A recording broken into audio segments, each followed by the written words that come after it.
nosotros van a tener descanso el día de hoy. Apocalipsis capítulo 3, versículo 14, para los que están en la orilla y no pueden leer en la pantalla, Apocalipsis 3, 14.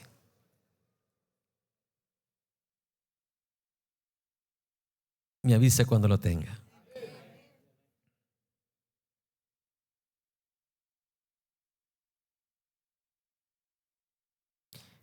Dice así la palabra de Dios de la siguiente manera en el libro de Apocalipsis capítulo 3, versículo 14. Y escribe al ángel de la iglesia en la Odisea: He aquí el Amén, el testigo fiel y verdadero, el principio de la creación, dice esto: Yo conozco tus obras, que ni eres frío ni caliente. Ojalá fueses frío o caliente. Pero por cuanto eres tibio y no frío ni caliente, te vomitaré de mi boca. Porque tú dices: yo soy rico y me he enriquecido, y de ninguna cosa tengo necesidad, y no sabes que tú eres un desventurado, miserable, pobre, ciego y desnudo. Por tanto, yo te aconsejo que de mí compres oro refinado en fuego, para que seas rico, y vestiduras blancas para vestirte, y que no se descubra la vergüenza de tu desnudez, y unge tus ojos con colirio para que veas. Yo reprendo y castigo a todos los que amo. Sé pues celoso y arrepiéntete. He aquí yo estoy a la puerta y llamo. Si alguno oye mi voz y abre la puerta, entraré a él y cenaré con él y él conmigo. Todos el 21 y el 22. Al que venciere, le daré que se siente conmigo en mi trono, así como yo he vencido y me he sentado con mi Padre en su trono. El que tiene oídos, oiga lo que el Espíritu dice a las iglesias. Tome su lugar.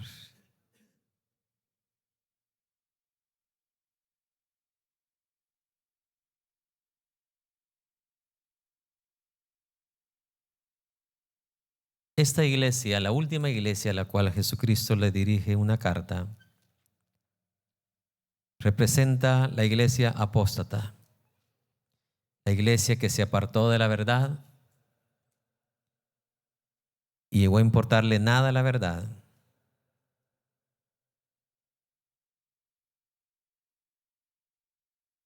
Según las cartas, esta es la peor de las 7 iglesias a las cuales Jesucristo le escribió, porque fue la única iglesia de las 7 iglesias a las cuales Jesús no tuvo nada positivo de hablar de ellas. Que tenga oídos para oír, oiga. El Dios que lo sabe todo, usted sabe, como personas todos tenemos muchas cosas positivas, ¿cierto? Ay, solo pocos dijeron amén. Volver a repetir. Como seres humanos, como personas, todos tenemos muchas cosas positivas de nosotros mismos o de ustedes mismos. Y vemos que a otras iglesias que Jesús le escribió, por muy mal que estaban, Jesús encontró cosas buenas de ellos, ¿cierto? Pero esta iglesia, Dios no encontró absolutamente ¿qué? Nada bueno. No encontró nada por qué felicitarlos, sino que al final les hace una invitación, como que está invitando al pecador, al impío, a arrepentirse, ¿cierto o no? Invitación que nos hizo Dios cuando andábamos apartados y separados de Dios. Esa es la única iglesia de las 7 iglesias a las cuales Jesús le escribió, que Jesús no encontró absolutamente nada positivo que hablar de ellas. Y viene Jesús y se presenta a esta iglesia con 3 nombres. ¿Cuál es el primero? El Amén. Jesús se presenta a esa iglesia. El Amén dice esto: yo, el Amén, Cuando vamos a las Escrituras, esta palabra amén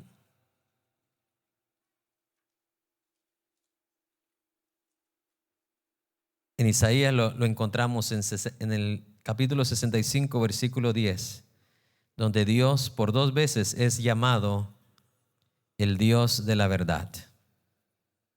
El Dios de la verdad, que en hebreo es amén. Esta palabra hebrea, amén, significa verdad o afirmación. ¿Qué significa amén? Verdad o afirmación. Se refiere a todo aquello que es firme, aquello que ya está establecido y no se puede cambiar.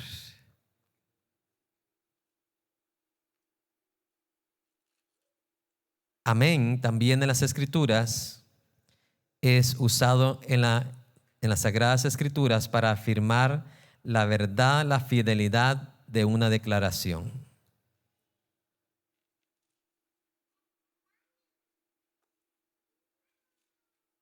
Vamos al Nuevo Testamento para entender un poco más acerca del amén. 2 Corintios 1:20.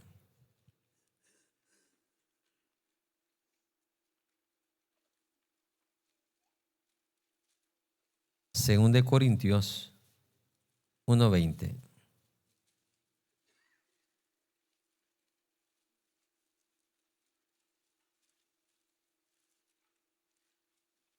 Porque todas las promesas de Dios son en Él sí y en Él amén, por medio de nosotros, para la gloria de Dios.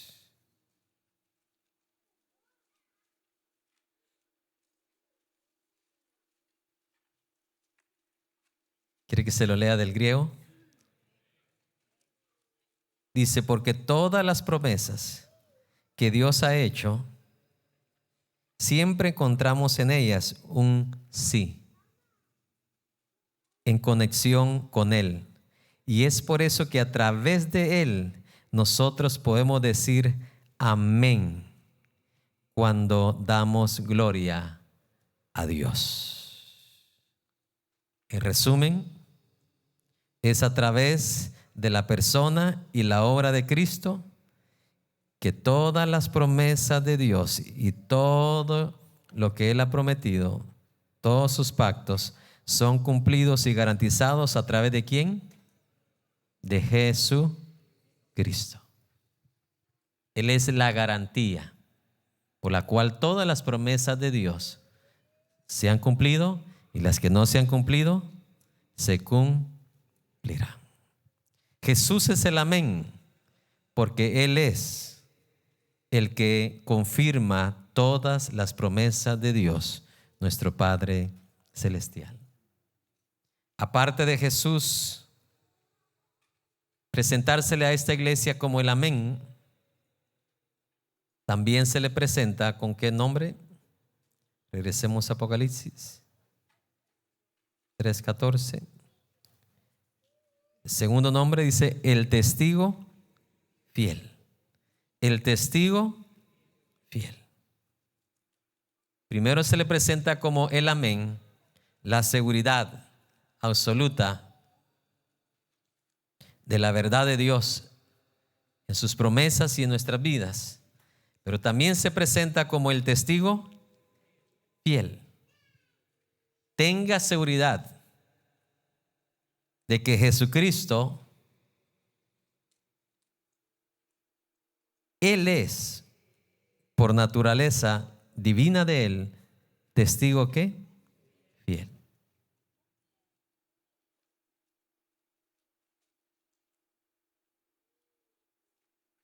¿Cuántas veces nosotros, por nuestra propia naturaleza humana, hemos sido testigos infieles? ¿Alguien se recuerda algún recuerdo de niño cuando fue infiel, testigo o testigo infiel? Pues mira, ahí viene mamá, ahí viene mamá. Dile que,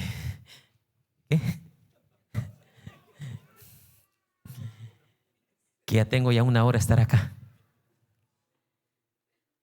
Y su mamá fue y le preguntó, usted le dijo, sí mamá, ya hace 1 hora vino. ¿Usted fue un testigo qué? Infiel, por no decir mentiroso. Y es lo mismo.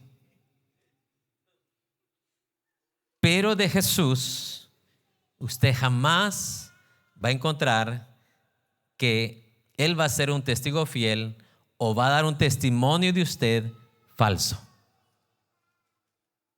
Él es por naturaleza fiel, también dice, y verdadero. Si usted se puede presentar con el juez y usted decirle, Señor, por favor ayúdame, que todo salga bien. Déjeme decirle, si usted es inocente, todo va a salir bien. Pero si usted hizo algo chueco, Dios no puede ser un testigo chueco ahí con usted. El juez le va a hacer preguntas y más vale que usted también sea un testigo, ¿qué? Usted dé un testimonio fiel delante del juez. Hoy salió en las noticias, bueno, no en las que se miran acá, o no sé si han salido ya, pero uno de los cantantes famosos del mundo ya le negaron la visa, no sé si hoy o ayer, porque mintió en su aplicación. Aplicó para una visa religiosa y él es cantante del mundo. Dio un testimonio ¿qué? Falso. ¿Tengo oídos para oír? Si algo aprendió yo los americanos, usted los puede engañar por un tiempo, pero no por todo el tiempo. Ellos son bien naïves, bien inocentes en muchas cosas, pero cuando encuentran la verdad, viene la justicia. Entonces, de Jesús siempre vamos a encontrar nosotros, y usted va a poder descansar, que Él nunca va a dar un mal testimonio o un testimonio falso acerca de usted. Cuando Jesús se siente a juzgar al mundo, Él no lo va a juzgar por nacionalidad, y por nacionalidad algunos los va a mandar aquí y a otros por allá, como hacen en ese país o en muchos países, donde hacen segregación y también discriminación por países. Jesús no va a hacer eso. Él es un testigo ¿qué? Fiel. Él es digno 100% de confiar. Y Él lo que dice es 100% fiel.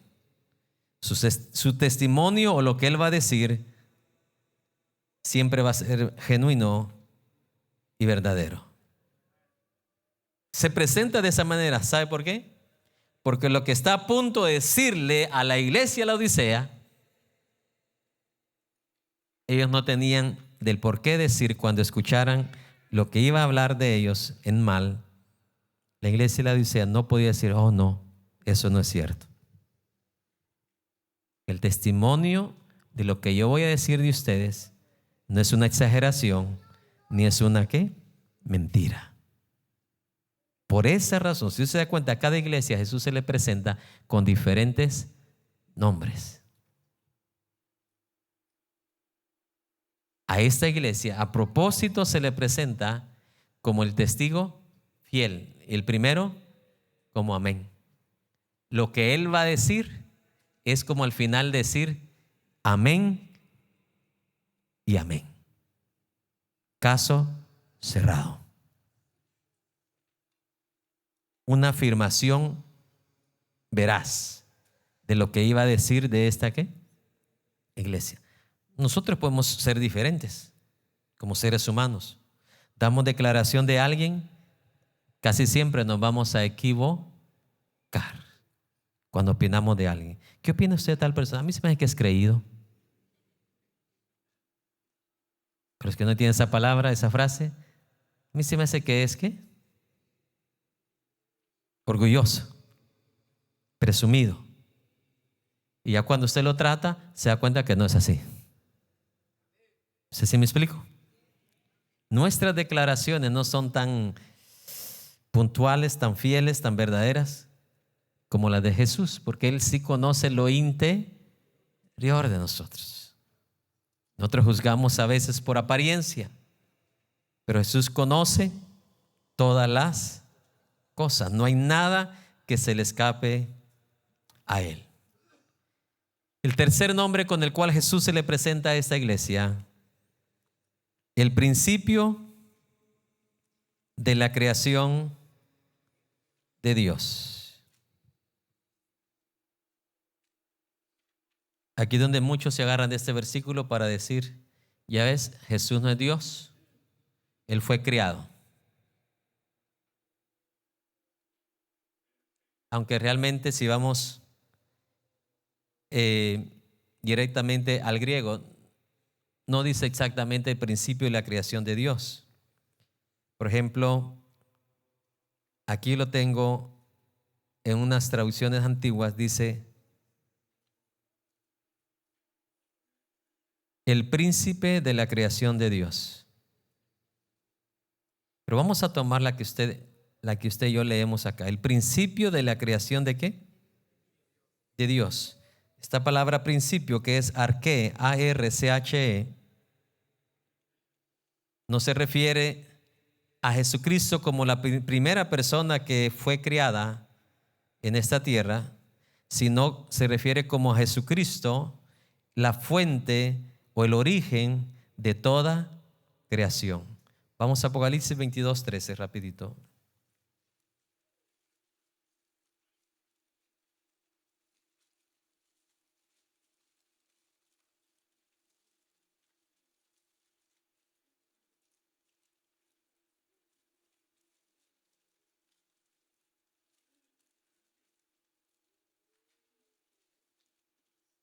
Apocalipsis 22:13. ¿Lo tiene? Dice así: yo soy el alfa y el omega, el principio y el fin. ¿Y qué más dice? El primero y el último. Esta palabra el primero no se refiere a que Él es el primera persona que fue creado, sino lo que significa esa palabra primero en griego es que antes de Él no hay ¿qué? Nada, ni existía ¿qué? Nada. Primero y último significa Él es eterno. Que tengo oídos para oír. Si ese versículo no es suficiente, no hay problema. Vamos a Hebreos 1:2. O bueno, le voy a dar otro extra después de ese. Hebreos 1:2 le dije, ¿verdad?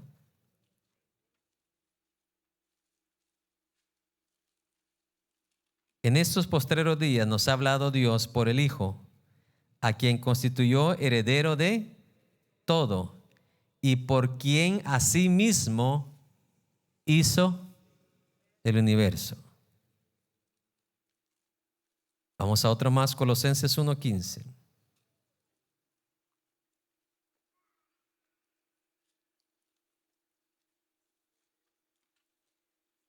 Jesús es la imagen del Dios invisible, el primogénito de toda ¿qué? Creación. Porque en Jesús fueron creadas todas las cosas, las que hay en los cielos y las que hay en la tierra, visibles e invisibles, sean tronos, sean dominios, sean principados, sean potestades.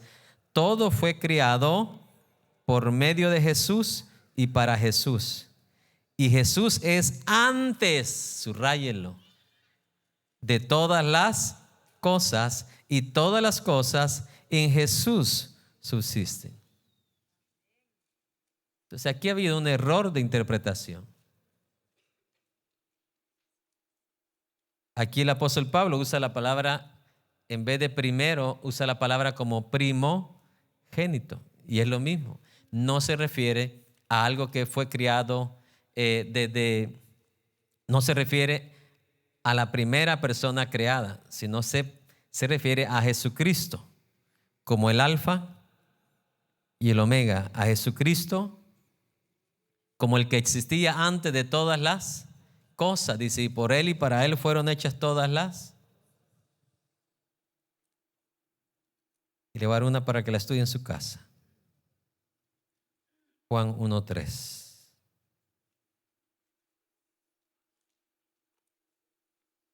Regresemos a Apocalipsis.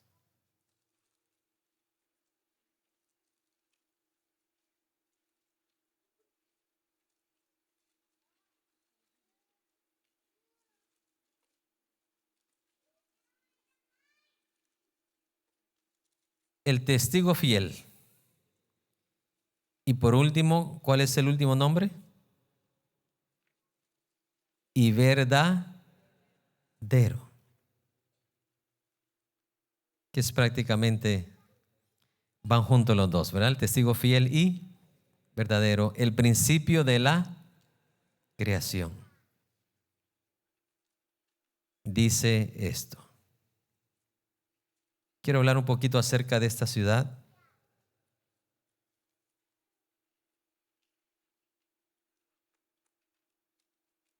Esta ciudad, estaba localizada aproximadamente a unas 50 millas de la ciudad de Filadelfia.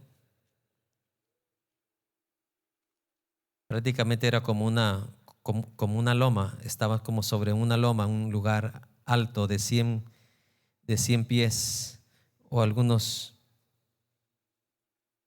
a comparadas a la otra ciudad que hablamos de último, que estaba en la planicie. Esa estaba a unos cientos, dicen los registros antiguos, a cientos de pies de alto.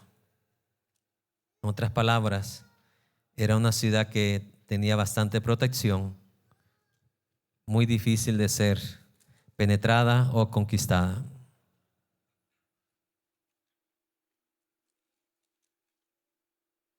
La única debilidad o vulnerabilidad de esta ciudad era de que el agua potable la tenían que traer a través de pipas de un lugar o de otro lugar hacia la ciudad. Esa era la única debilidad o vulnerabilidad de esta ciudad, que no tenía un agua potable propia, sino que el agua potable la tenían que traer de otros lugares. Todavía recuerdo yo cuando tenía como 4 años, 5 años de edad, cierta agua en la antigüedad la traían como en forma de estanques. Tal vez no se le llama estanques, sino que eran como los canales que hay aquí en las orillas de las calles, pero lo hacían de cemento. Y por ahí venía el agua desde varios kilómetros y llegaba al pueblo. En el caso de esta ciudad hacían como canales, pero redondos, ya sea de cemento, ya sea de piedra, ya sea de lodo. La cosa es que el agua no llegaba. Esa ciudad no tenía agua potable propia, sino que la tenían que traer de otra ciudad o de otros lugares. Y ahí donde se aprovechaban a veces los enemigos cuando querían atacar esa ciudad, ya sea envenenarle el agua, contaminársela o bloquearle el paso del agua. Que prácticamente así está nuestra ciudad también de Houston. Estamos tan vulnerables. Y ahorita no lo sabemos, no lo sentimos porque no nos ha pasado eso, pero ¿quién de nosotros tenemos pozo? Y les aseguro que lo máximo aquí las personas que tienen pozo, unas 3 familias nada más. Pero si un enemigo quiere dejarnos sin agua por 1 mes, 2 meses, lo puede hacer. Porque no tenemos otra opción de nosotros extraer agua. Tan triste que en muchos lugares aquí no se nos permite tener un pozo. Estamos como la ciudad de la Odisea, vulnerables. Solamente por medio de un dron vienen y pueden envenenar de donde vienen todas las aguas que llegan a nuestro. Estamos vulnerables igual que esta ciudad, porque solo tenemos una forma de obtener agua. Amén. Así que abrir su pocito.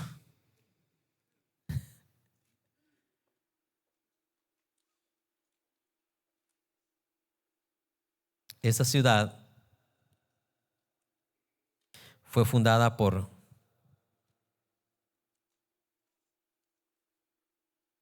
Antíoco II. Y el nombre, la Odisea, se derivó de su amada esposa. Por eso se llama la Odisea, la ciudad. La esposa de Antíoco II. Esta ciudad era un centro bancario muy estratégico. Eran tan ricos. Esta ciudad era tan rica que esa ciudad pudo pagar su propia reconstrucción después de aquel devastador terremoto que ocurrió en el año 60 después de Cristo. Rechazaron ayuda de Roma porque ellos tenían suficiente dinero para reconstruir su ciudad.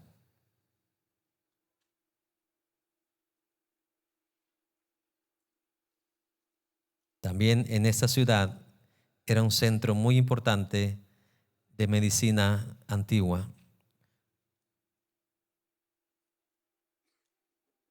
También en esta ciudad eran famosos los de esta ciudad porque ellos habían desarrollado un tipo de ungüento para los ojos, para la vista, lo cual este ungüento era exportado en todo el mundo greco-romano.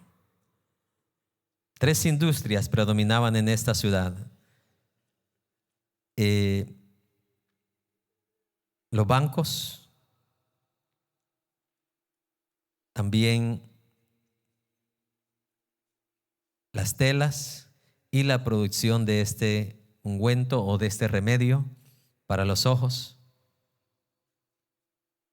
Estas tres industrias eran las que tenían a la ciudad de la Odisea muy en alto en el mundo antiguo. Viene Jesús y le escribe a esta iglesia que estaba localizada en este lugar, en esta ciudad en Asia, llamada la Odisea. Vamos a ver lo primero que le dice en el versículo 15. Yo conozco tus obras, que ni eres frío ni caliente. Yo conozco tus obras, que ni eres ¿qué? Frío ni caliente. Aquí Jesús viene y les habla metafóricamente a esta iglesia basado en el agua mismo que ellos consumían. ¿Cómo cree usted que llegaba el agua que llegaba a la Odisea? Salía fresca tal vez de donde la importaban, pero imagínese todo el sol del día cuando atravesaba todo ese recorrido. Ya cuando llegaba a la ciudad de la Odisea, ¿cómo cree usted que llegaba el agua? Llegaba tibia.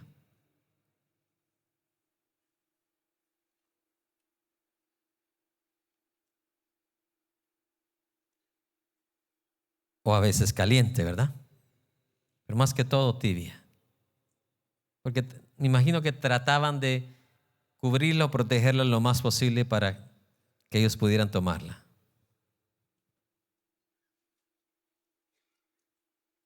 Esta agua atravesaba millas y millas hasta que llegaba a la ciudad de la Odisea.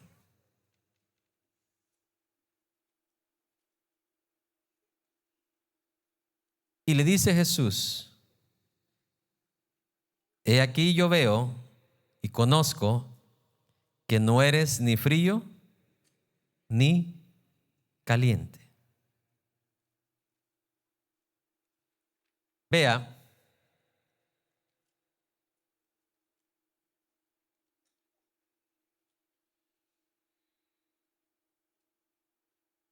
ojalá, le dice, fueses frío o caliente, pero por cuanto eres tibio y no frío ni caliente, te vomitaré de mi boca. Hay iglesias que a Jesús lo hacen llorar. Hay iglesias que a Jesús lo hacen enojar. Pero esta iglesia hizo a Jesús sentirse enfermo. Cuando usted está enfermo interiormente, cuando usted vomita, usted no dice: ay, me siento muy bien. Usted vomita porque se siente ¿qué? Mal. Esta iglesia hizo sentir a Jesús como que estaba enfermo estomacalmente. Y aquí hay algo interesante que yo quiero hablar. Escuche esto. Porque mucho cristiano piensa que por cuanto dicho creyente que pertenece a tal iglesia está como la iglesia de la Odisea, o hay un dicho que siempre se ha escuchado por los años, o un decir, que si el momento que alguien le falla a Dios o hace algo que a Dios le desagrada, se ha dicho en el pasado de que el Espíritu de Dios se le va a la persona. ¿Cierto? ¿Lo ha escuchado usted? ¿Sí? La situación es que usted en la Biblia no encuentra eso. ¿Está escuchando? En el Antiguo Testamento es verdad y es cierto que el Espíritu de Dios se iba de la persona. Pero eso era normal. Cuando aún los hombres de Dios que no pecaban y no fallaban a Dios, como en el caso de Isaías, cuando Isaías iba a profetizar algo, iba a hablar algo de Dios, el Espíritu de Dios, ¿qué dice? Venía. Y luego, 2 días después, iba a hablar otra vez Dios a través de él, y dice la Biblia, y vino el Espíritu de Dios sobre mí. Entonces, ¿qué pasó en medio de esos 2 días? Después de que Isaías terminaba de profetizar, el Espíritu de Dios se regresaba. ¿Me está prestando atención? Para que volviera a decir Isaías en otro capítulo, y vino el Espíritu de Dios sobre mí, dice que el Espíritu venía y se regresaba. Venía y se regresaba. ¿Estamos de acuerdo? Ya cuando vino el Espíritu Santo de Dios y fue derramado por la promesa del profeta Joel, y llegó el Espíritu Santo de Dios allá en el aposento alto, que era una casa de un segundo piso, ahí ya cambia todo. Ahí el Espíritu de Dios llega para nunca más que irse. Llegó para quedarse. De ahí en adelante usted ya no lee que el Espíritu de Dios se va, se queda, se sale, se mete, se sale. Entonces hay que entender los tiempos, hay que leer y estudiar los tiempos. Son diferentes. Y ahí donde está la confusión. Aunque Dios no se confunde, la palabra no se confunde, nosotros nos confundimos. Pero después de la llegada del Espíritu Santo de Dios, el Espíritu Santo, y aquí lo comprobamos, mire, aquí una iglesia que Dios no tenía nada bueno que hablar, pero todavía era del cuerpo de, Todavía era el cuerpo de...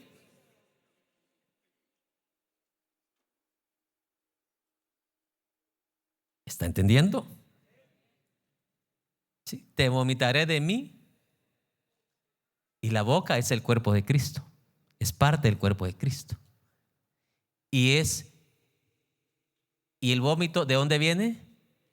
De adentro. Aún así, todavía eran del cuerpo de Cristo. Y se da cuenta, Dios le da todavía oportunidad para arrepentirse. El que tenga oídos para oír, oiga. Pero todavía Jesús no los había sacado de su cuerpo. Entonces, usted me preguntará, ¿qué sucede entonces, pastor, cuando un hijo de Dios peca y no se ha arrepentido todavía? ¿Qué sucede con el Espíritu de Dios si usted dice que no se sale de él? Porque usted no lo va a encontrar en el Nuevo Testamento eso. ¿Qué sucede? La palabra de Dios lo dice. No contristéis al Espíritu Santo de Dios, con el cual fuisteis ¿qué? Sellado. Entonces, algo que sucede con el Espíritu de Dios en nuestra vida es que se contrista. ¿Se pone qué? Triste, así como una madre cuando su hijo, su hija le desobedeció. La madre no viene y le dice, te vas de la casa. ¿Verdad que no? Se entristece, llora, se va a un cuarto a llorar y a llorar. Pero su hija sigue ¿dónde? En casa. ¿Dejó de ser hija? Ahí está. Otra cosa que sucede cuando alguien falla a Dios y no se arrepiente, el Espíritu de Dios no se va. Porque Dios sabe lo que usted y yo no sabemos. Usted tal vez puede juzgar a la persona y decir, ese ya se fue al infierno. Pero Dios sabe más que nosotros. Dios sabe que esa persona puede arrepentirse y ser mejor hijo de Dios que usted que está juzgando.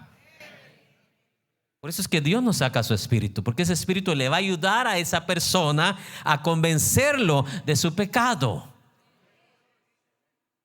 ¿Me está escuchando? El Espíritu de Dios lo necesita esa persona para convencerlo de que está ¿qué? Mal. El Espíritu Santo no se va a salir hacia afuera, se queda adentro para darle esa oportunidad a que esa persona se arrepienta y vuelva a Dios. Pero el Espíritu Santo no va a estar yéndose, regresándose y yéndose. No. Nosotros somos morada, dice. No dice morada temporal. Somos morada del Espíritu.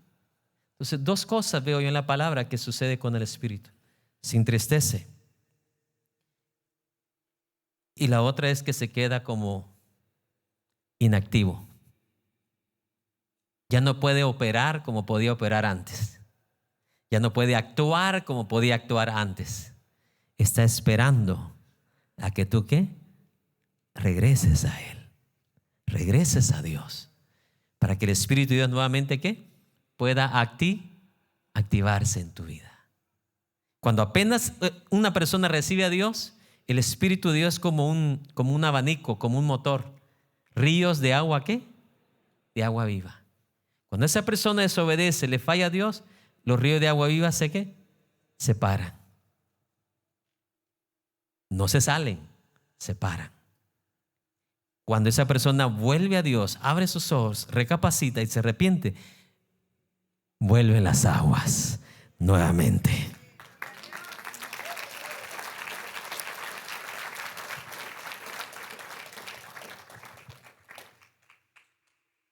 ¿Cómo hubiera tenido Pedro capacidad de arrepentirse de las 3 veces que pecó contra Jesús? Si Jesús le hubiera dicho, mira, te desecho. ¿Lo desechó Jesús? Él no es como nosotros. Entonces, a esa persona le hace más bien que el Espíritu de Dios esté adentro a que Dios lo esté ¿qué? Sacando y metiéndolo, sacándolo y metiéndolo, sacándolo y metiéndolo. Ese es el amor, la gracia y la misericordia de Dios. Amén. Si usted quiere creer otra cosa, está bien, pero tiene que poner los versículos bíblicos. Amén. En la antigüedad sí sucedía eso, porque aún con los hombres de Dios que no pecaban, el Espíritu llegaba y se iba. Llegaba y se iba. Cuando Saúl desobedece a Dios, dice la palabra que la presencia de Dios se va de él. Pero la presencia de Dios aún, hablando del Espíritu de Dios, se iba aún de los profetas de Dios.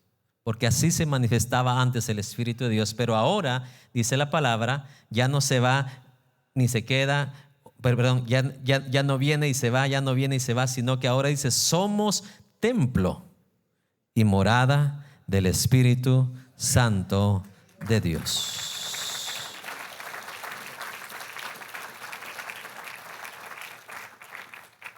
Si algunas iglesias hacen llorar a Jesús, otras la hacen enojar, esta iglesia lo hacía sentirse enfermo.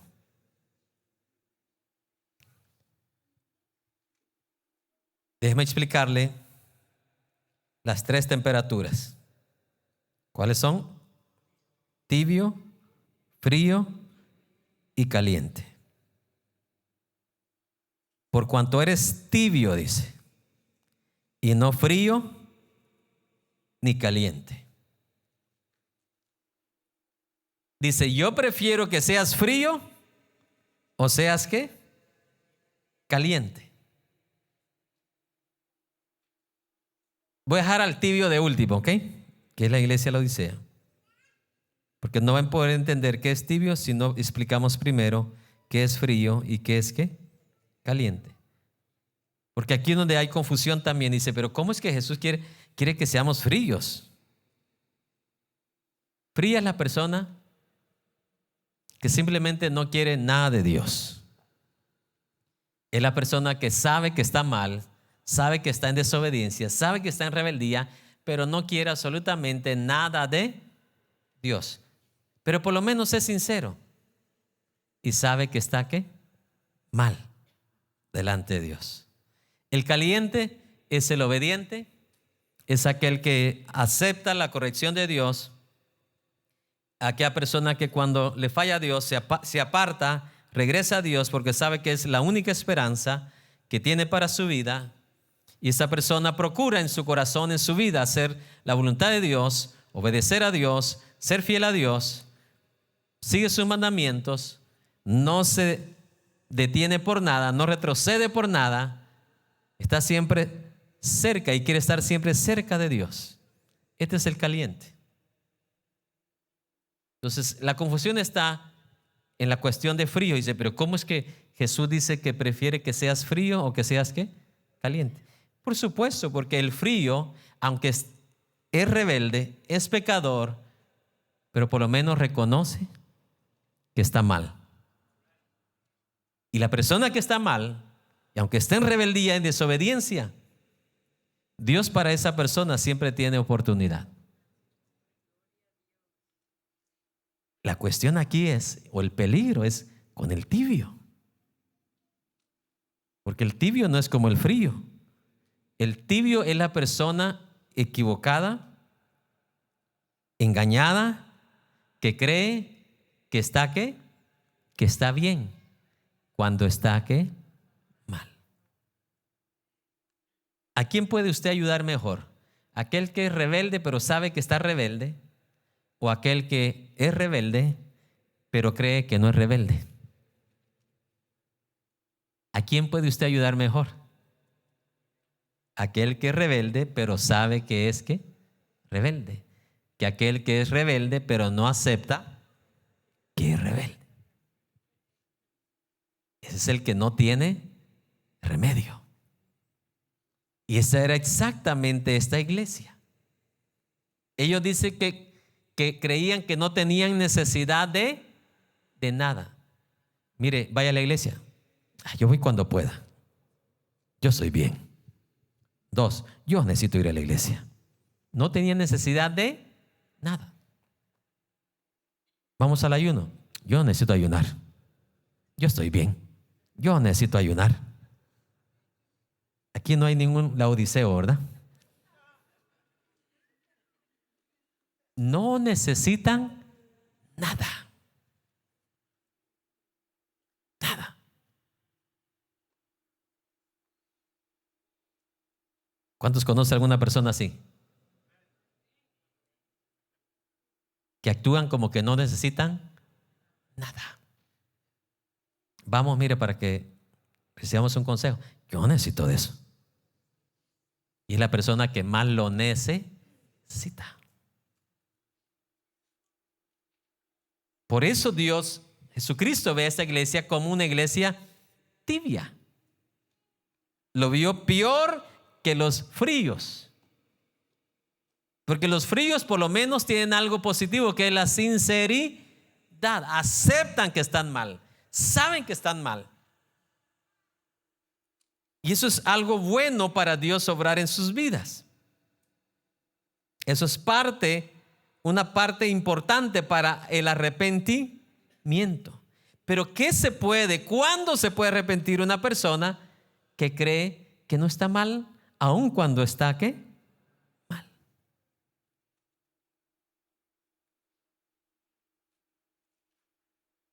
Que tengo oídos para oír.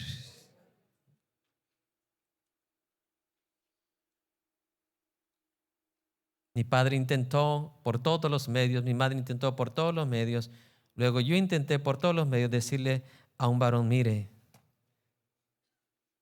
su familia quiere quedarse un ratito después del culto compartiendo, saludando por lo menos a los demás hermanos. Los muchachos quieren quedarse unos 5 minutos ahí, en que sea después del culto, saludar a los demás muchachos. No, se los llevaba y los muchachos iban bien tristes. Tratamos a través del tiempo, a través de los años, pero él creía que no necesitaba consejo de nadie. De un padre de 75 años o de alguien a quien él consideraba más joven que él.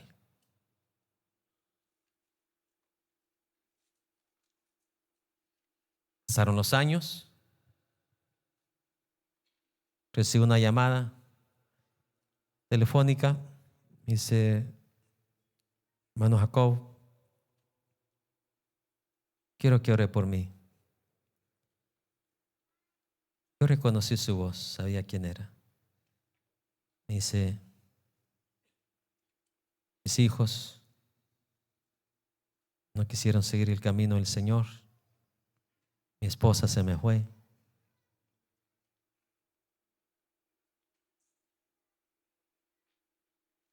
Y le dije: mire, antes de orar, déjeme decirle, mi padre se lo inculcó, se lo dijo, se lo dijo.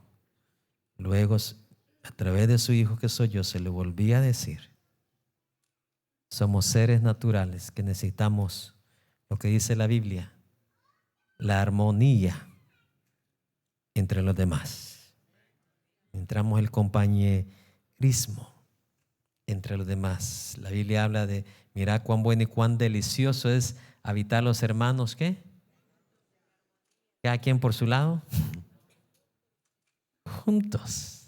Pero a usted nunca le gustó estar juntos. A usted nunca le encantó la armonía. Y yo se lo dije. Y hasta en el púlpito yo le he dicho: los llaneros solitarios se quedarán como llaneros, porque somos seres humanos. Dios nos hizo humanos y no robots. Un bebé por naturaleza, déjelo sin papá y sin mamá, a ver cómo naturalmente va a responder. ¿Va a responder con qué? Con llantos. Que Dios nos hizo de esa forma y usted no se puede rediseñar a como usted quiere. ¿Está escuchando? Usted no se puede rediseñar. Dios nos hizo como nos hizo. Hay pasos que se deben de tomar, ciertas medidas que se deben de tomar. Pero hay ese momento de coinonía, de unidad, en el cual Dios también nos prueba cómo somos. Y qué tan dispuestos estamos nosotros por el bien de la armonía o por el bien de la unidad. Pero si algo recuerdo de esta persona, él no aceptaba consejos, ni de un anciano como mi padre, y ni una persona como yo, porque él era mayor que yo. Entonces, así espiritualmente estaba la iglesia de la Odisea. Dice, porque tú dices, no necesito nada. Nada. Qué triste cuando un ser humano llega a ese límite, donde cree que él o ella no necesita ¿qué? Nada. Se cree autosuficiente. Por eso Jesús prefiere el que está mal, pero por lo menos tiene sinceridad en reconocer que está ¿qué? Está mal. A ese Dios le puede extender misericordia. ¿En qué sentido? Tocarle la puerta. A través de un programa de televisión, a través de un sueño, a través de una persona como usted hablándole de Cristo. Dios viene y le extiende ¿qué? Misericordia, tocándole la puerta. Pero aquel que cree que está bien cuando está mal, lo mismo le va a decir Dios. Si no te arrepientes, no me va a quedar otra más que vomitarte. Aquí ya no te puedo tener más. Tengo oídos para oír. Oiga. Entonces, esa es la diferencia entre los tres.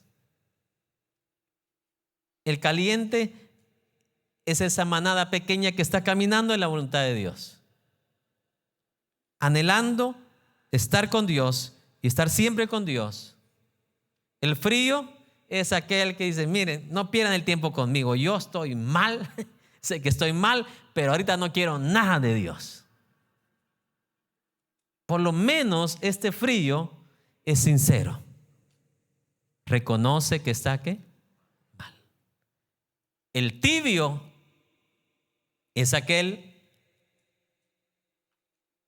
que está mal, pero su orgullo es tan fuerte que dice que él no necesita nada, no necesita ayuda. Al contrario, si ustedes están mal, yo estoy bien.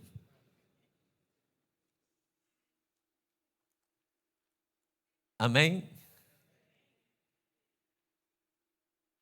Sí. Eso es lo duro. Eso es lo triste.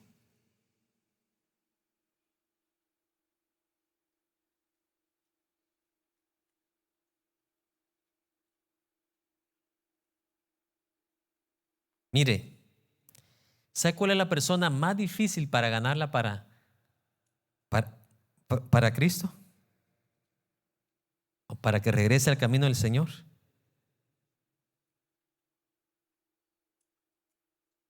Los tibios.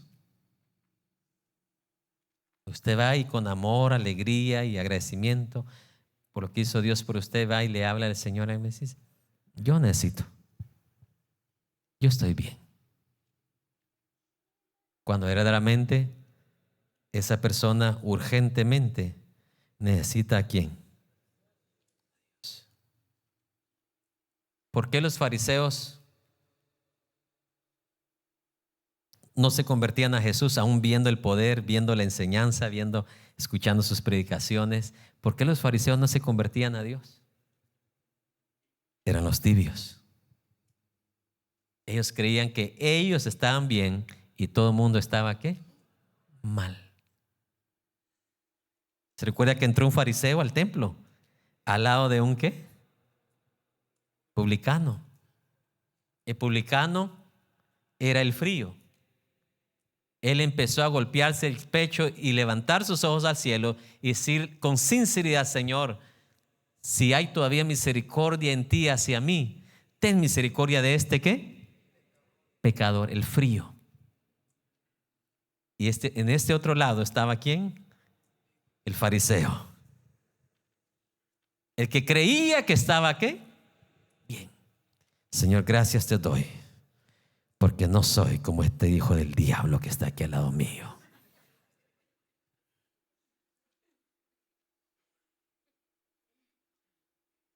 Y qué bueno que tenemos un Dios que lo sabe todo y juzga perfectamente. En la cara le decía Jesús a los fariseos: ustedes engañan a la gente, pero a Dios no lo engañan. Ustedes son hipócritas. Lo único que se ven, le dice Jesús, ustedes, bonito es lo de afuera, pero adentro son unos sepulcros de huesos apestosos, podridos, secos. Por eso les dijo sepulcros, ¿qué? Porque en esos tiempos usted no pintaba el sepulcro como usted quería, como ahora, de verde, de rosado, de azul, no. Todos eran blancos. Pero adentro, ¿qué había? Huesos podridos, apestosos, secos. Los fariseos no se convertían, ni aunque miraban los milagros de Jesús, ni aunque miraban, mire, un brazo, mire, extenderse para que llegase al mismo tamaño, no como los falsos milagros que ahora hacen la gente, ¿va? De estirar los deditos de la gente, no. En el tiempo de Jesús, estoy hablando un brazo que llegaba a la mitad de la persona. Y no solamente salía el brazo, sino que el grosor también tomaba forma. Sí, los milagros estos falsos de hoy, del pie o de la mano, esto es falsedad. Ellos mismos les tiran por la parte de abajo con sus dedos la mano de la persona o el pie de la persona. La gente es muy naive, muy inocente. O simplemente le encanta ser engañada. Los milagros de Jesús eran convincentes. Una mano seca que jamás se había movido. Delante de la gente, esa mano empezaba a agarrar color, textura. La sangre empezaba a correr por primera vez y empezaba delante de la gente a cobrar vida. Pero ni aún así los fariseos se arrepentían o creían en Jesús.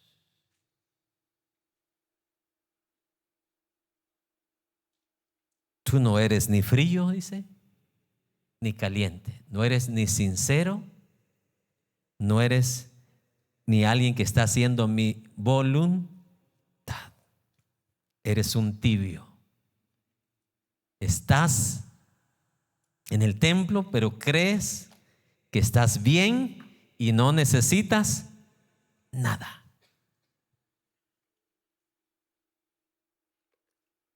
Sí. Eso es lo más duro de un ser humano. Creer que no necesita cuando necesita.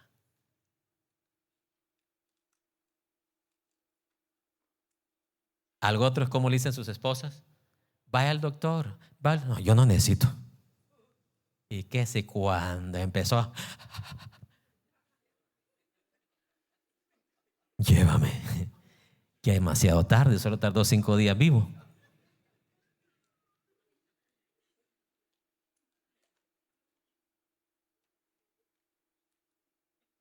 Es duro, difícil. Esperamos casi siempre, ¿hasta cuándo? Hasta de último.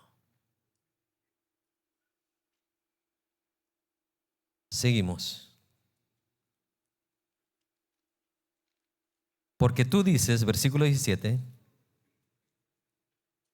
yo soy rico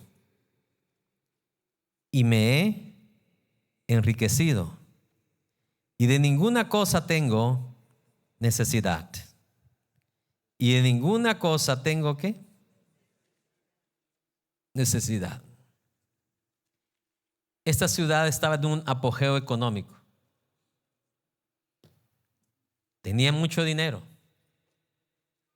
Había dinero. Número 2.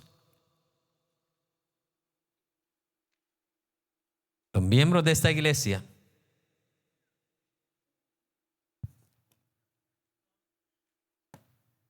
porque no estaban muy lejos de las otras iglesias. ¿Se recuerda? Déjeme regresar para ver cuánto estaba. A 40 millas de Filadelfia nada más. No estaba muy lejos. La persecución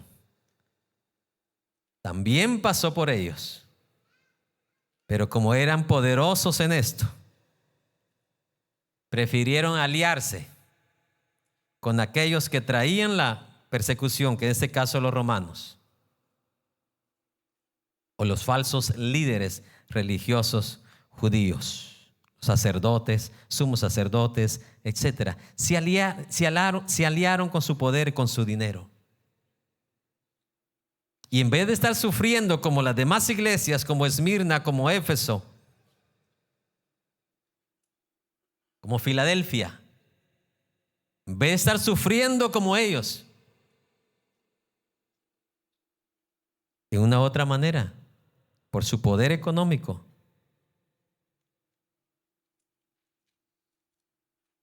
escaparon la tribulación, la persecución. ¿Por qué lo digo yo? Porque usted ve la última frase de Jesús, eso es lo que le está diciendo: compra de mí ¿qué? Oro puro, refinado ¿con qué? Y el oro puro, refinado con fuego, ¿a qué representa espiritualmente? Las pruebas, las luchas, las dificultades, las persecuciones, las tribulaciones. Por su dinero, por su poder económico, lograron, no sé qué hicieron, no sé qué negociación hicieron, que es prácticamente lo que hacen hoy muchos ministros poderosos que tienen iglesias muy grandes, que se hacen alianza con el gobierno. Mira, vamos a votar contigo, pero necesito ciertos favores.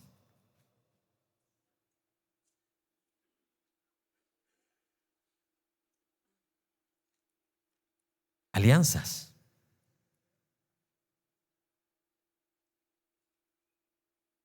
¿Qué es lo que hizo esta iglesia?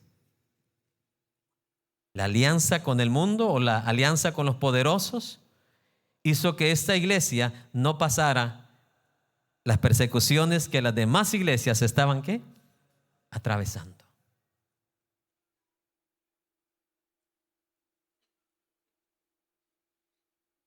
Por eso usted ve ciertas iglesias que se dice, ¿cómo lo hicieron? Alianzas. Votos a cambio de privilegios y dinero. Hay iglesias que hasta sus partidos tienen o han creado su propio partido. Y sí, dicen las ovejitas.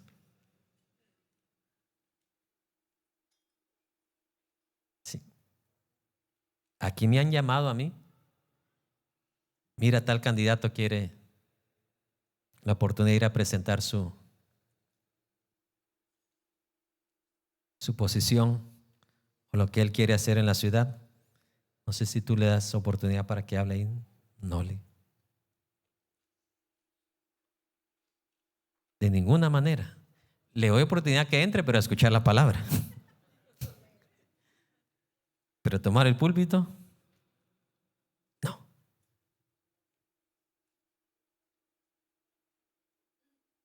Jesús no vino a crear ningún partido político. La política por sí mismo. Cuando a Jesús le hablaron de un de un emperador.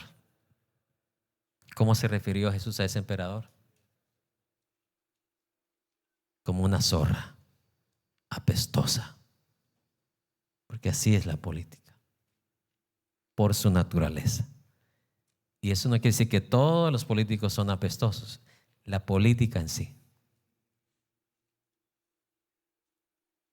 Hay unos cuantos todavía, pero la mayoría no tienen la capacidad o el precio por pagar. Y esta iglesia era tan poderosa económicamente. Debería ser pobre y estar pobre y haber perdido toda su riqueza por la gran persecución que estaba sucediendo, pero prefirió dejar a Cristo y amaron mejor que la vida. Y no, Jesús advirtió en cuanto a esto: el que ama su vida y me deja a mí por un lado, la perderá. Pero el que la pierda por causa mía, la hallará. Esta iglesia prefirió la alianza humana y no prefirió la alianza con Cristo, que sabía que la alianza con Cristo le iba a hacer perder sus riquezas y también ¿qué? Su estatus. Su estatus.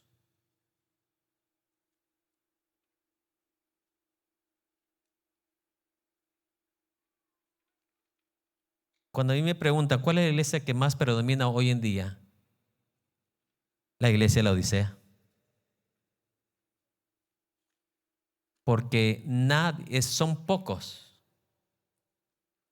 los que, si viniera una tribulación o persecución a nuestros países, son pocos los que se quedarían como aquella iglesia que dice que se quedó con pocos miembros, aunque tienes poca fuerza.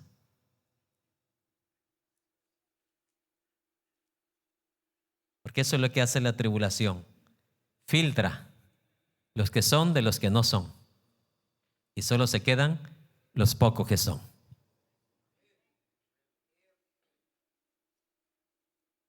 Entonces esta iglesia no estuvo dispuesta a dejar su estatus. No estuvo dispuesta, como dice Mateo, en los labios de Jesús: bienaventurados los que sufren persecución por causa mía. Porque así persiguieron a los profetas que vivieron antes que vosotros. Ellos prefirieron mantener sus riquezas, su estatus. Y no les importó ser vomitados de la boca del mismo Dios. Porque tú dices: yo soy rico y me he enriquecido, y de ninguna cosa tengo necesidad. Y no sabes que tú eres ¿qué? Un desventurado. Y no sabes que tú eres un ¿qué? Vamos a la primera. Desventurado.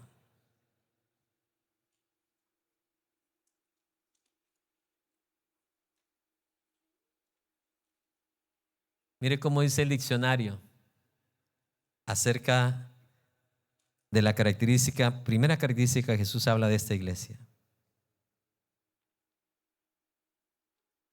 ¿No sabes que tú eres un qué dice? Desventurado. Mire lo que dice en el diccionario, lo que significa esta persona. Dice: alguien que es miserable y está extremadamente mal y que no vale nada. Alguien que vive una vida miserable, está extremadamente mal y no vale nada. En lo natural, ¿cómo se miraba la iglesia de la Odisea? Wow, la iglesia de los donde parquean sus aviones, helicópteros, Lamborghinis, los mejores carros. Pero ¿cómo los miraba Jesús? Miserables. ¿Qué más? Extremadamente mal y no valían nada. Diga conmigo, la perspectiva de Dios es muy diferente a la nuestra. ¿Cómo cree que miraban la gente usted al mendigo? Aquel que quería comer de la migaja del rico. Lo miraban como lo peor. Pero él llegó a la gloria de Dios. El ser humano tiene una perspectiva diferente a la de Dios. ¿Cómo miraban las personas, los seres humanos, a los miembros de la iglesia de la Odisea? Wow, mira. Todos ahí son, como dicen hoy los falsos, todos son prosperados. Todos ahí son prosperados. Y no va a malinterpretar. El deseo de Dios es que seamos prosperados, que dice, en todas las cosas. Pero todo tiene sus límites. Jesús estableció límites. Dice, no hagáis, ¿qué dice? Tesoros en la tierra. ¿Qué es tesoro? No es que usted no sea prosperado. Tesoro en el original es una riqueza desmedida que usted ya no necesita para vivir. ¿Está escuchando? Hay ricos que tienen para vivir 500 años. ¿Va a vivir él 500 años? Entonces, ¿necesita esa riqueza? No la necesita.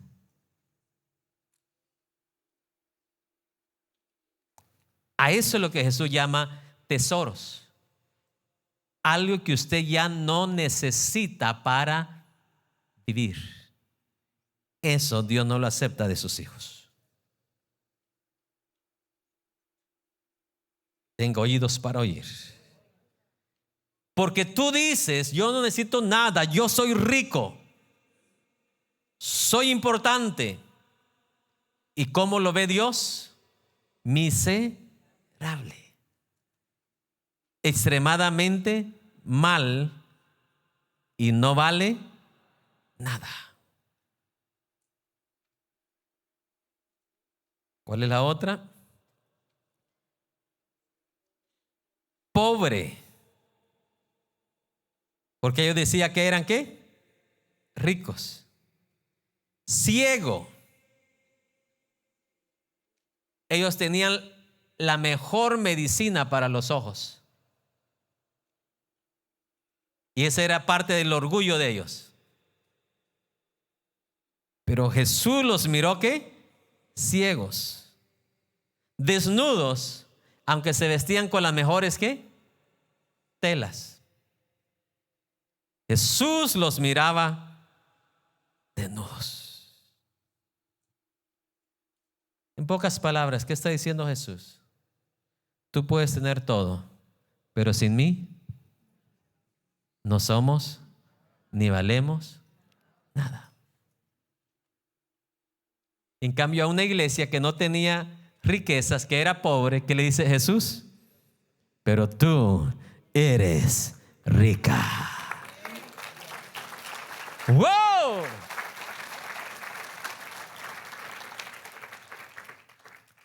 Con el amor que está a su lado, dígale, Dios le bendiga, hermano, si es dama o varón, dependiendo, así use usted la respectiva palabra. Dios le bendiga, hermano millonario, dígale. Porque Jesús dice que usted es rico. Usted es rico. No los tiene ahorita, pero en la eternidad los va a tener. ¿Y por qué no ahorita pasó si ahorita lo necesito? No, ahorita le hacen daño.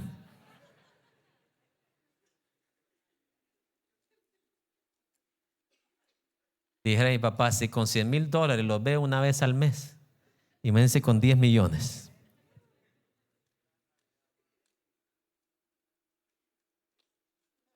¿Sí? Un varón con $50,000 ya no se le vio en el templo. 50,000. Y imagínense con 50 millones. No, pastor, yo aquí me quedara. Dios mío, deja pasaporte, deja lo que sea y se va a su rancho de un solo.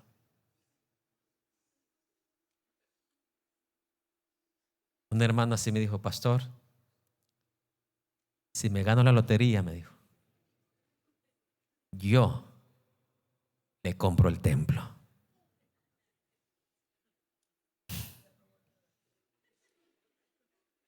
Y mire, pedía prefiero que nunca me dijera nada de eso,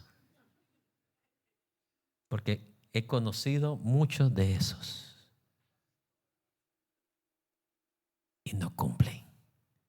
Y número 2, yo no quiero ese dinero.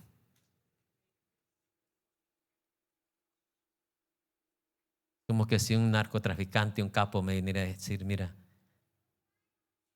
sé que necesita un templo más grande, aquí hay 1,000,000. Digo, no, prefiero su alma primero, delante de Dios, y que usted haga las cosas limpias.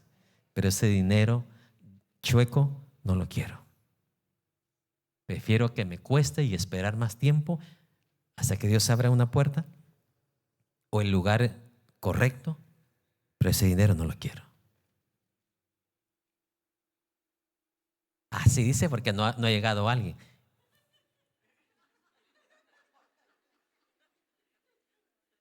En mi país nos ofrecieron 7 millones de quetzales, que equivale aquí aproximadamente a $900,000. Pero teníamos que regresar nosotros a esa persona la mitad. Y eso legalmente se llama lavado de dinero. Y me dice el hermano encargado allá de Nación: ¿qué hacemos, pastor? Usted ya sabe qué hacer. No me pregunte. Dígale un rotundo no. Mi padre decía: mejor un platito de frijol, pero dormir en paz y levantarse ¿qué? En paz.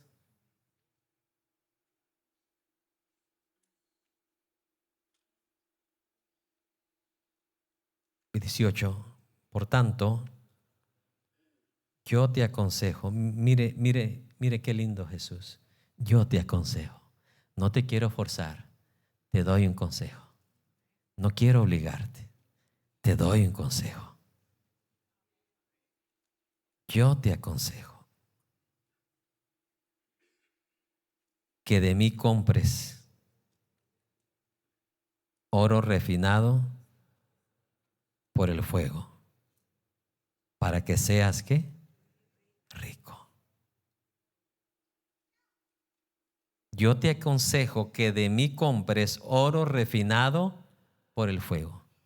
Cuando usted lee la palabra de Dios, encuentra que el oro refinado por el fuego representan las pruebas, las luchas, las tribulaciones.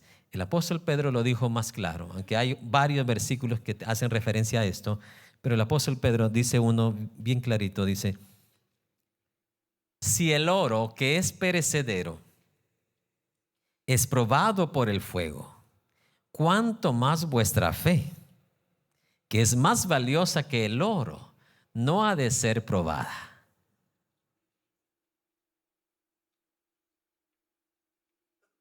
Apóstol Santiago, ¿qué dijo? Tened por sumo gozo cuando os visiten una prueba o diversas pruebas.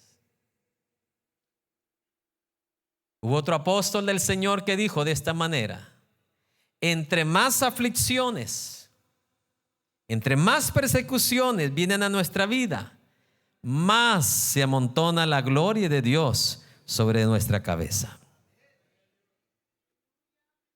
Es por eso que esos hombres brillaban con Dios y en Dios. Porque así como el oro, cuando es expuesto por el fuego, ¿cuál es el resultado? Ese oro llega ¿a qué? A brillar. Eso es lo que Jesús le está diciendo a esta iglesia. Tú deberías haber estado como la iglesia Esmirna o como la iglesia Filadelfia, pero te esquipiaste, te libraste humanamente. Preferiste la paz con el mundo que la persecución por causa mía. Preferiste brillar ante el mundo que brillar delante de mí. Preferiste el brillo mundano que el brillo justo, piadoso de un verdadero hijo de Dios. Te doy un consejo, le dice. Compra de mí. Porque es por Jesús que sufrimos, ¿no? ¿Es por la causa de Cristo que sufrimos o es por la causa nuestra? Si fuera por la causa nuestra, nadie de nosotros sufriríamos. Pero por cuanto es por la causa de Jesús. Porque mire, el simple nombre de Jacob no trae sufrimiento. El gran nombre de Jesús es el que provoca el sufrimiento de todos los hijos de Dios del presente y de todos los hijos de Dios del pasado y los del futuro. Por causa nuestra no sufriríamos, pero es por causa de ese nombre. El momento que Jesús se presenta como el Salvador del mundo, hay cuenta que el mundo empezó a rechazarle.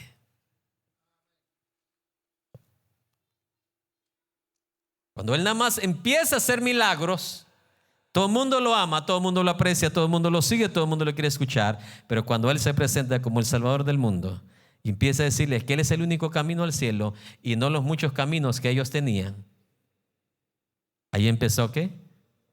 La persecución por causa de Jesús. Te aconsejo que de mí compres oro refinado en fuego para que seas rico y vestiduras blancas para vestirte y que no se descubra la vergüenza de tu desnudez, y unge tus ojos con colirio para que veas. Mire, todas las cosas por las cuales esta ciudad se orgullecía,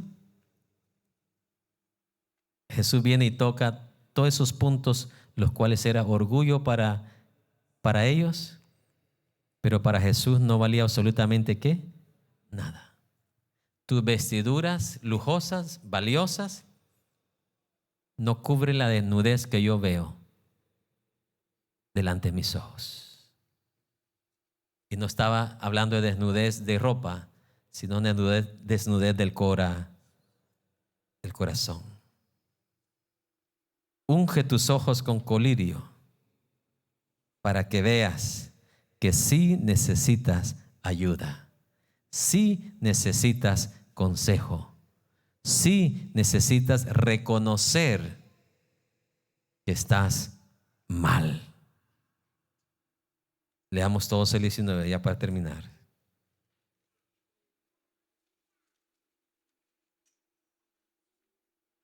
Yo reprendo y castigo a todos los que amo. Léalo conmigo juntos. Yo reprendo y castigo a todos los que amo. Hay que agregarle el contexto ahí. ¿Cuál es el contexto? Yo reprendo y castigo a todos los que amo, pero se portan mal. Hay que saber el contexto, porque si no entendemos el contexto, ¿cómo lo vamos a interpretar? Yo aunque me porte bien, Dios me va a castigar. ¿Cierto o no? Si no entendemos el contexto, porque ¿a qué iglesia le está hablando Dios ahí? ¿A una iglesia obediente o desobediente? Ese es el contexto. Muchos sacan eso de contexto y dicen, Señor, gracias por castigarme aunque soy fiel. No, usted jamás va a encontrar que Dios ha castigado a los fieles y a los obedientes, ni en el pasado, ni en el presente, ni en el futuro. Dios castiga y reprende a aquellos que ama. ¿Por qué los ama? Porque no quiere que se pierdan. Por eso le está dando una oportunidad. Los castiga y los reprende. ¿Cuántos creen que el castigo es bueno? Siempre y cuando sea ¿qué? Justo. Sabemos que el castigo de Dios es justo. A veces el de nosotros ha sido injusto, pero el de Dios es justo. ¿Castigó a Nabucodonosor? ¿Le funcionó a Dios o no le funcionó el castigo? ¿Se arrepintió o no se arrepintió Nabucodonosor? castigó a Jonás. ¿Le funcionó o no le funcionó el castigo a Jonás? Algunos no quieren contestar. ¿Dios castigó a Jonás por obediente o desobediente? Es el mismo contexto. La iglesia de la Odisea era una iglesia rebelde, desobediente. ¿Nabucodonosor era obediente o desobediente? Dios lo castiga. Pero usted no va a encontrar, Dios castigó a Daniel. No. Él castiga solamente a aquellos que ama, pero se están portando mal. Y creen que no necesitan arrepentirse. Aquellos que creen que están bien estando mal. ¿Está claro el contexto, verdad? Sí. Porque antes la iglesia vivía en ese miedo. Ay, me estoy portando bien, pero la Biblia dice que Dios castiga. Dios castiga. No. Él no es un padre malo. ¿Quién de usted, padre, va a castigar a su hijo que se porta bien? ¿Quién castigas a tus hijas? ¿Se portan bien? ¿Cuándo es que se merecen un castigo? No se portan mal.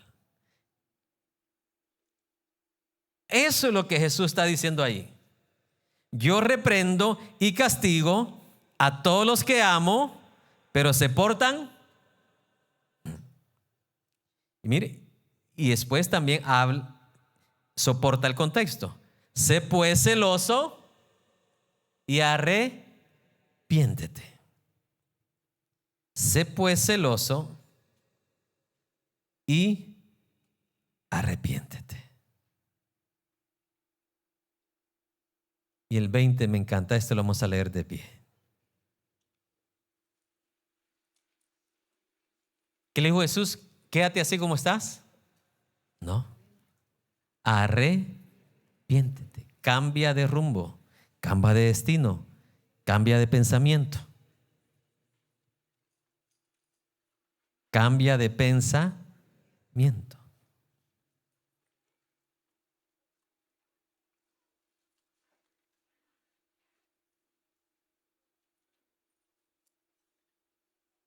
Y aquí veo yo una de las invitaciones más tiernas, llenas de gracia de nuestro Señor Jesucristo.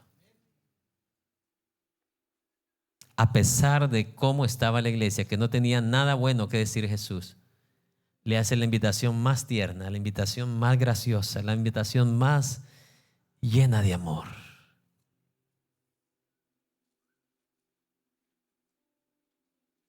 He aquí, le dice, yo estoy a la puerta y llamo.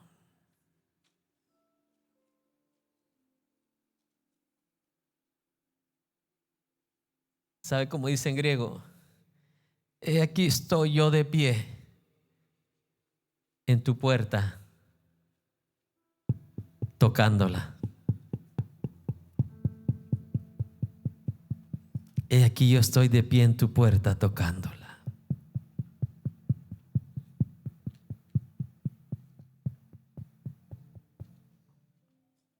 Y si alguno de ustedes oye mi voz y abre la puerta, entraré y cenaré con él y él conmigo. Dígame si Jesús no es lleno de gracia. A pesar que esta iglesia cree que no necesita nada ni de nadie, Jesús viene y le da una nueva ¿qué? Oportunidad. Yo estoy a la puerta, tocándola. Si alguno de ustedes, iglesia de la Odisea, oye mi voz, yo entraré y cenaré con él y él conmigo.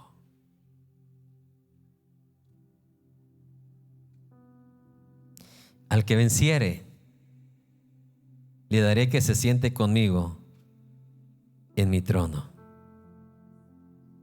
así como yo he vencido y me he sentado con mi Padre en su trono. Esa palabra vencer no implica tanto pelear con alguien y ganarle.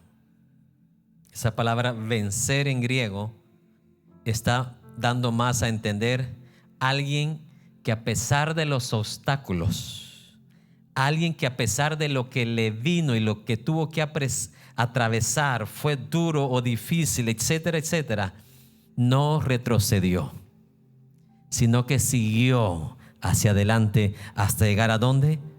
A la meta. Así como yo, dice Jesús, también he ¿qué? Vencido. ¿No tuvo que hacer eso Jesús? ¿Cuál fue uno de los obstáculos más duros, más difíciles de Jesús, aparte del que tuvo allá en el desierto con el diablo? Uno de los más grandes que tuvo fue cuando su humanidad se presentó delante de Dios y le dice: si quieres, Señor, Padre, pasa de mí ¿qué? Esta copa.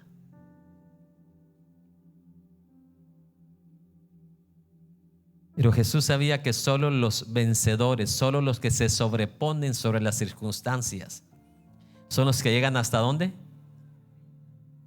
Fue Jesús el que dijo este texto también, ¿no? El que venciere, ¿hasta cuándo? Hasta el fin.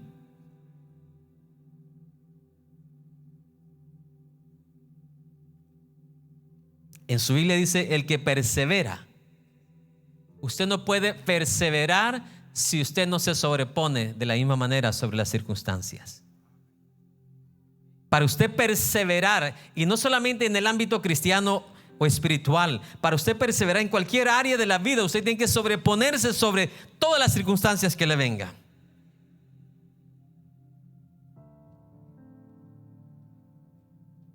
Supe de alguien este día que una madre tuvo que manejar todas las mañanas 1 hora y otra hora de regreso para llevar a su hijo a una escuela mejor que la que le quedaba cerca a 5 o 10 minutos. Y así estuvo por 4 años. Hay personas que en lo natural están dispuestas a sobreponerse sobre las dificultades y circunstancias. Y le valió a esta persona. Su hija se graduó y salió como ella anhelaba y deseaba. En lo espiritual es igual. Van a venir circunstancias, van a venir obstáculos, como pasó con Jesús. Cuando Él dice: así como yo también he vencido, es lo mismo que está diciendo. Así como para mí no me fue fácil, porque no fue fácil para Jesús. Desde bebé tuvo que vencer Jesús. Menor de 2 años lo quisieron ¿qué? Matar. Él tuvo que sobreponerse sobre ese obstáculo, sobre esa persecución.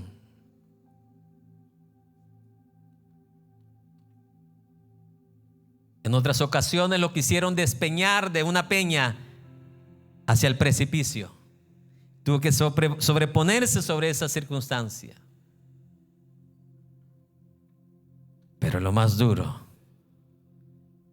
en la cual Jesús tuvo que vencer, fue cuando su humanidad le decía: está demasiado fuerte el camino hacia el Calvario. Pero Jesús tuvo que perseverar. ¿Qué implica perseverar? Continuar, seguir, no retroceder, a pesar de.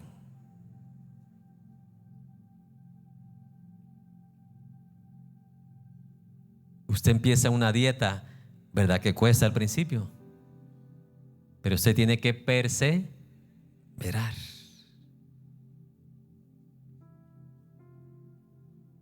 Y la perseverancia es la que lo lleva ¿a dónde? Al otro lado.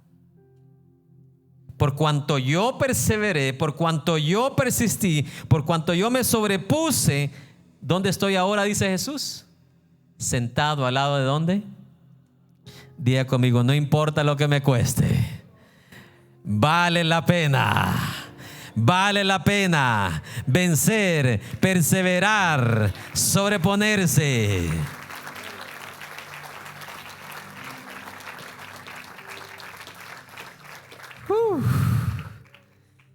Sí, porque eso no va a ser todo el tiempo y toda la vida. Va a ser por un tiempo nada más.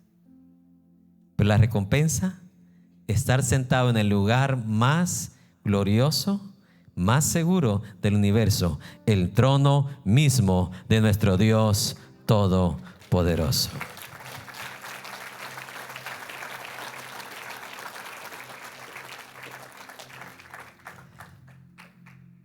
¿Vale o no vale la pena? Eso es lo que está diciendo Dios a esta iglesia. Al que venciere, al que está dispuesto a sobreponerse sobre las circunstancias, yo le daré que se siente conmigo en mi trono. En mi trono, así como yo he vencido y me he sentado con mi Padre en su trono. Para aquellos creyentes que dicen que solo el Padre está sentado, lea esto.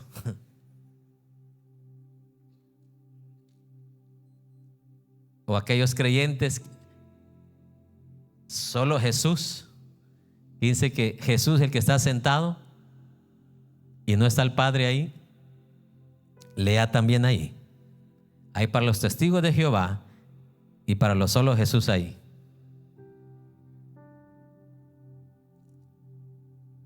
La Biblia está bien clara. Pero les hemos quitado el derecho de convicción propia al ser humano. Y todos tienen derecho de su propia convicción. Aquí dice claramente Jesús que Jesús tiene un trono, su Padre tiene un trono. Y aunque a veces aparezca un solo trono, ahí está Jesús también. Al que está sentado en el trono y al Cordero, el Hijo de Dios, a Él, un solo Dios, sea la gloria, sea la honra por los siglos de los siglos. Amén, amén y amén.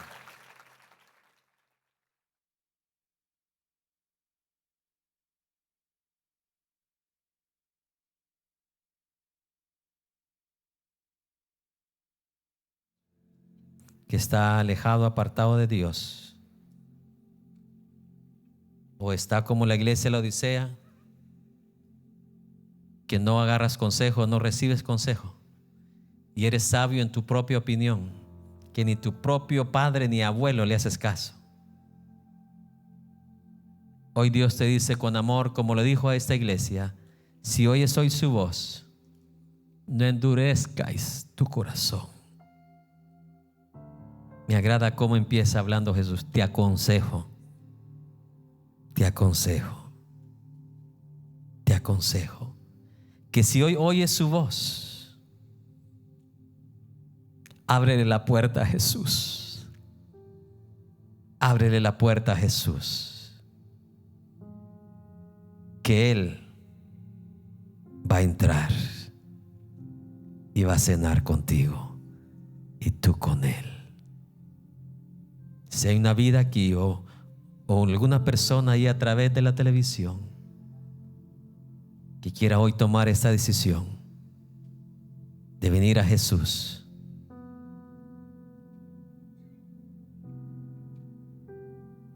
Él no quiere vomitarnos, dice, de su boca. Él quiere que sigamos perteneciendo a su cuerpo. Él no quiere vomitarnos. Si usted es esa persona en esta hora, ahí en ese encuentro usted puede arrodillarse y pedirle perdón a Dios y decirle: Señor, me arrepiento. Me arrepiento. Es todo lo que Jesús te pide. Dice: arrepiéntete. Reconoce que estás mal. Reconoce que necesitas de Dios. Reconoce que Él es el único que te puede llevar a ese lugar seguro. Él es el único que puede conducir tu vida a ese lugar seguro. Padre, hemos cumplido con nuestra responsabilidad, y es traer luz, traer tu palabra al mundo entero, Señor. Mira aquellas personas, Señor, que fuera de este lugar están entregando su vida en esta hora, Señor. Se están convirtiendo a ti, Señor. Se están arrepintiendo, Señor, en esta hora. Te pido por ellos en este momento, Señor mi Dios. Padre celestial, donde quiera que se encuentren, sean lavados por la sangre del Cordero. Sean libres, Señor, en el nombre de Jesús. Y puedan, Señor mi Dios, hoy mismo experimentar el gozo de la salvación. Y que tu Espíritu Santo, Señor, more en sus vidas, en sus corazones, Dios Todopoderoso. Padre, en esta hora nos despedimos con este coro. A ti, el Alfa y la Omega, el principio y el fin, y el gran yo soy, me entrego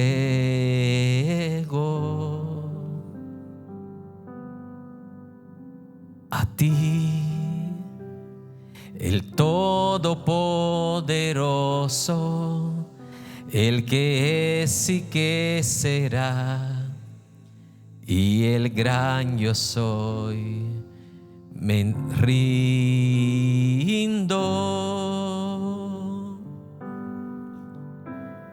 Yo quiero que gobiernes mi vida. Me doy en sacrificio a ti. Yo quiero que tú ordenes mi caminar, que siempre viva en tu voluntad.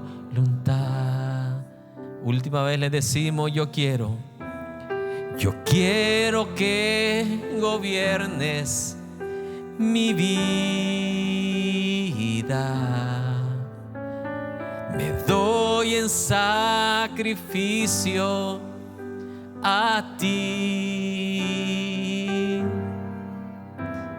Yo quiero que tú ordenes mi caminar,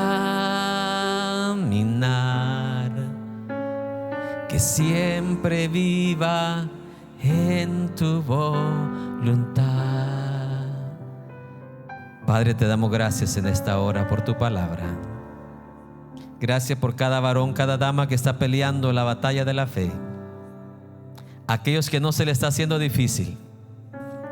Aquellos, Señor, que están caminando en medio de espinas, en medio de piedras. Señor, en esta hora pido, Señor, por sus vidas, que tú los fortalezcas, Señor, así como lo hiciste con Elías, que le diste fuerza, le diste fortaleza, así como lo hiciste con Daniel, que pudiste su mano, Señor, y le diste fortaleza. Así fortalezcas a cada hijo, a cada hija, Señor, que está en este lugar, que necesita esas fuerzas para seguir. Esos hijos, esas hijas, Señor, que el viento, Señor, contrario, las fuerzas contrarias del maligno, las zarandeadas, Señor mi Dios, que están azotando sus vidas, Señor, tú puedas fortalecerles, tú puedas estar con ellos y les puedas, Señor, decir lo mismo que le dijiste a Pedro: no temas en lo que has de padecer y en lo que has de sufrir. Yo voy a estar orando para que tu fe no te haga falta. No desmayes, no retrocedas, sigue adelante. Tienes que vencer, Tienes que sobreponerte, tienes que perseverar, porque solamente ellos son los que llegarán al otro lado y se sentarán en el trono de Jesús. Padre, gracias te damos en esta hora, Señor. Despide a tu pueblo en bendición, despide a tu pueblo en paz. Cada familia, cada hogar, cada joven, cada señorita, cada varón, cada dama, cada niño, cada niña, cada bebé recién nacido y aquellos que están por nacer, aquellos que no pudieron estar, Señor, el día de hoy, aquellos que están postrados en cama, Señor, pon tu mano poderosa sobre ellos, Señor, y se han levantado de ese lugar. Guarda a tus hijos de todo mal, de todo peligro. Guárdalos en su camino de regreso a sus casas, Señor. A ti, oh Dios, y solo a ti sea la honra y la gloria por los siglos de los siglos. Amén, amén y amén.